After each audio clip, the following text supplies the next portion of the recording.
நீலகிரி மற்றும் அதன் சுற்றுவட்டார பகுதிகளில் கனமழை பெய்து வருகிறது. விவரங்களை தருகிறார் செய்தியாளர் விஜயசுந்தரம். விஜயசுந்தரம், வணக்கம். மழை நிலவரம் தொடர்பான மேலும் விவரங்களை சொல்லலாம். வணக்கம்.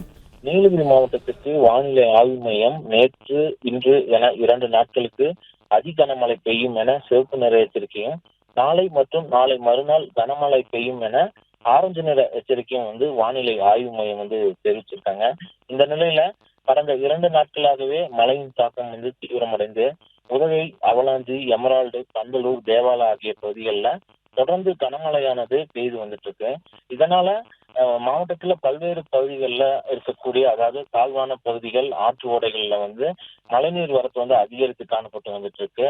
மேலும் மலைப்பயிர்கள் பயிரிட்ட விளைநிலங்கள்ல மழைநீர் புகுந்து பல ஏக்கர் பரப்பளவில் பயிரிடப்பட்ட அறுவடைக்கு தயாரான கேரட், பீட்ரூட், மலைப்பூண்டு போன்ற பல லட்சம் மதிப்பிலான மலைப்பயிர்கள் நீரில் மூழ்கி சேதமடைந்திருக்கு. தொடர்ந்து மழையின் தாக்கம் தற்போது வரை அதிகரித்தே காணப்பட்டு வந்துட்டு இருக்கு.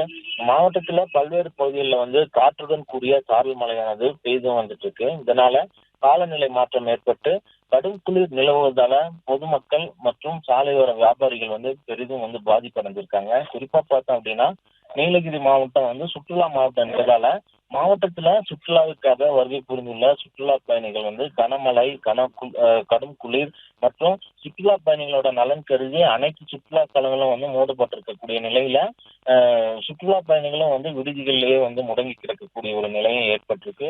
இந்த நிலையில பெய்த கனமழை காரணமாக உதகையிலிருந்து கோத்தகிரி செல்லக்கூடிய மாநில நெடுஞ்சாலையில் அமைந்திருக்கக்கூடிய பெஞ்ச்மார்க் பகுதியில வீட்டின் முன்புற தடுப்பு சுவர்கள் இடிந்து சேதமடைந்திருக்கு. விவரங்களுக்கு நன்றி விஜயசுந்தரம்.